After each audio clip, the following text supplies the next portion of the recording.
desire or not. It's all something that develops in us. We don't put it there. You don't. He said you develop to have it. Fine.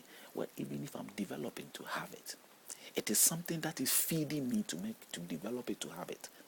Whatever fed me to become a big person, whatever fed me to become the human organism, the size that I have become, is the same thing that fed me to become lustful.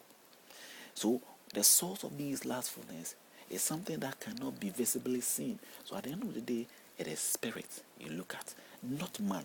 Where would you look in man's record? So the idea is that the ideal approach is that God have got the solution to the problem. He knows where the problem is. Now, if we find God, we resolve the issue. If we don't find God, we can never resolve that issue. If you find your father, you will have your problem resolved. If you never find your father, you will never have your problems resolved. It's as simple as that. But since it can be so simple for you, then I have to go into it details and prove it to you and reveal it to you and give you the reasons why I think the way I think. Now, from just what I've told you and the quotation I gave you, that the law in the Quran, you ask yourself, why am I so against it, or why do I think that it is not right? Here it is again. Maybe you didn't hear the first one. Here is the second one.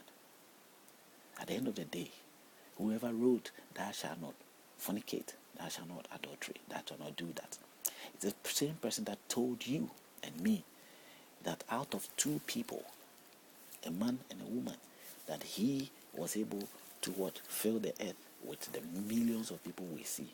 Now, out of two man and woman, that tells us the whole million of generation that we see before us today. The whole generation that you see before us today, we are all from one family. We are brothers and we are sisters. And we keep fornicating ourselves, we keep adulterating ourselves, and we keep incesting ourselves.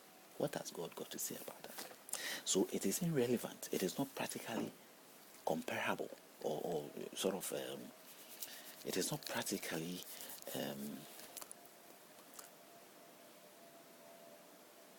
logical to sort of bring the words of these laws out. Because if you put these words there, then you jiggle back again, you ask yourself, what is going on here? Who said this?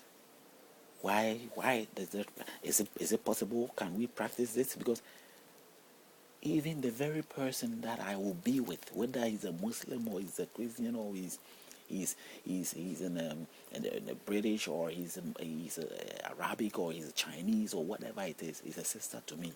No matter where he will come from, it's an incest practice. Whether being him, he's married already with somebody, and I go be with them, that's adultery, or whatever, it's not adultery, or it's this adultery, or whichever way it is, it's still a family person. Okay, even if it's a family person, that's fine. At the end of the day, that's bad. Adultery is what we are talking about. Okay, let's accept the adultery, as you said, or let's say fornication. There are points where the generation become very less. How do we do whereby there are more women to men? Should I stay without a woman whilst my fellow man have it and I don't have it? Because the women are not enough for me to have mine? No, I should have mine. Now, if a one woman will shed two men, so be it. The animals, it happens. It happens in it as long as procreation is concerned. I also need mine, because I don't have the rest of my life there for me, waiting for me to wait or to do whatever I so please. And since I don't know what time is on my life, if I need to procreate now, then I should. If it's necessary, then I should. And if that requires that bonding, that it will happen in the means of somebody who is already engaging with somebody, it will happen. If there is that understanding that the person does not mind. There are people who are today who volunteer themselves, women who volunteer to have babies for other people for money. Now then, that means they are fornicating seriously. They are adulterating seriously. They have an issue there. It's not right, is it? But we can't think along that line. Since we think along that line, it limits us. it puts us in a situation where we sort of feel that we have no chance to make any progress. Now, this is very much the situation.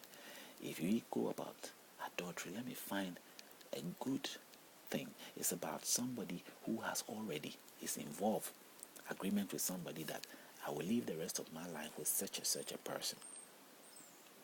And then that person, either male or female, decides to be with somebody in spite of whatever the agreement was. The agreement is that I will not be with anybody else but you alone the rest of my life. And then he goes back his agreement and then he sleeps with somebody else. This is where the adultery comes in. It is wrong. You have wronged that other part, the other person.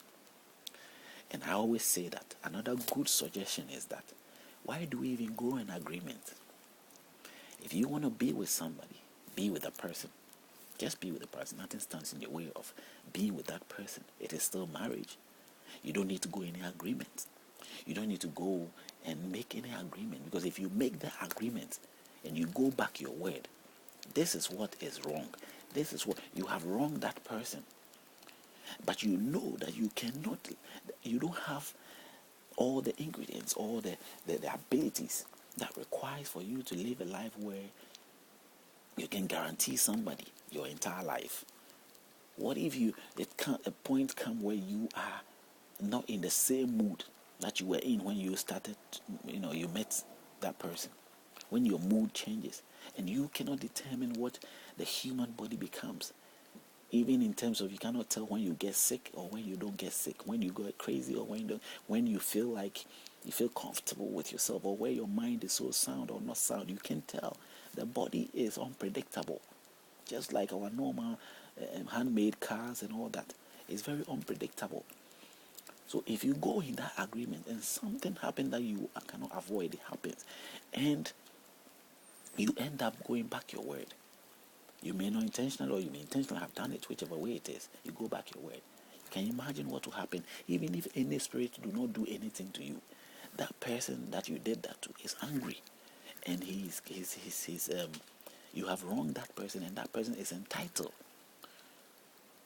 to what you promised him. But if you had no promise with that person, you have nothing to worry about. Why would that person come and strike you or do anything to you? There was an understanding from the right beginning of an open relationship. But marriage can come into place when you live with that person all your life, and you two are very old, that sex does not even matter anymore, and you have grown to become closest friends and brother and sister.